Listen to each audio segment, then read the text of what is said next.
into the scriptures. In the Church of Jesus Christ of Latter-day Saints, in the Mormon Church, there's a lot of emphasis put on reading and understanding and studying the Book of Mormon, the Doctrine and Covenants, the Pearl of Great Price, the New Testament, the Old Testament, and also church periodicals like Conference Talks, the New Era, the New Ensign, things like that. But to put it into perspective, I have a really hard time reading. I've always had a hard time reading when I was growing up. I mean, all these kids would get understood reading when they were in first and second grade and stuff like that. I had a horrible time reading up through high school. I mean, it would take me forever to read a book, and trying to think about it. My mind would always be someplace else while I was reading a book. But eventually, I started reading the scriptures, and a favorite friend of mine, Dixie Schultz was her name. What a wonderful girl. She was a high school friend of mine that I dated a little bit. And she was beautiful and she was fun and bubbly and everything like that. She got me started on reading the Book of Mormon. And I read the Book of Mormon up just below Ben Lomond Mountain. So there's Ben Lomond. If you look at Ben Lomond, then you come down off the top of the peak and then down to the first bench. And there's that first lump or bump to the right, that first big mound or that first big flat plateauing arching mound right there. That's where I read the Book of Mormon.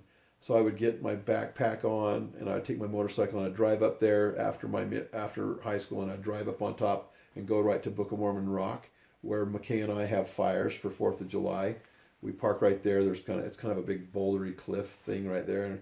And I would go up there and I would spend all day on Saturdays reading the Book of Mormon. And that's where part of my beginning testimony came, of reading the Book of Mormon. In seminary, they'd ask us if we'd read the Book of Mormon, and I would just lie and tell them I did, but I was such a horrible reader, I just had such a hard time sitting down and reading. Even to this day, I have a hard time sitting down and reading. I'll listen to stuff.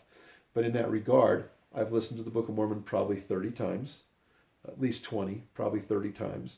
I've listened to the Doctrine and Covenants 10, 15 times, maybe more. I've listened to the Pearl of Great Price many times. I've listened to the New Testament several times. I absolutely love listening to the scriptures, and I almost know all the scriptures by almost time by time, word by word.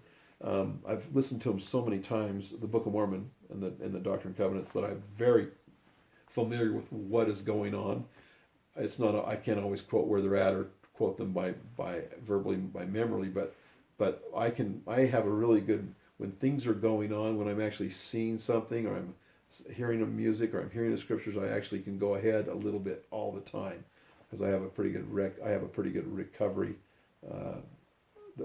ability when I'm hearing prompts to do that. But for me to memorize stuff, it's really hard for me to memorize stuff, but I have a lot of things in my mind if I'm just kind of prompted. But anyway, I love reading the scriptures, so they give me a lot of peace, a lot of understanding. They help me think and behave better too. So I'm very glad that God has given us scriptures and a prophet to guide us in these latter days. My real point about scriptures is whether we read them or we listen to them, it's still studying the scriptures. So I'm a big proponent of listening to the scriptures. Not all people can read very well, but people can listen. And if they can listen, it's the same thing. It might be a different style of learning, but it's still a wonderful style of learning. So whether you read the scriptures or you listen to them, do that. There's no excuse for people not to listen to the scriptures because of all the traveling that they do, the iPods, the CDs that are available, all the technology. If we're driving on a long trip, we should be able to listen to the scriptures and get our scripture study in every day.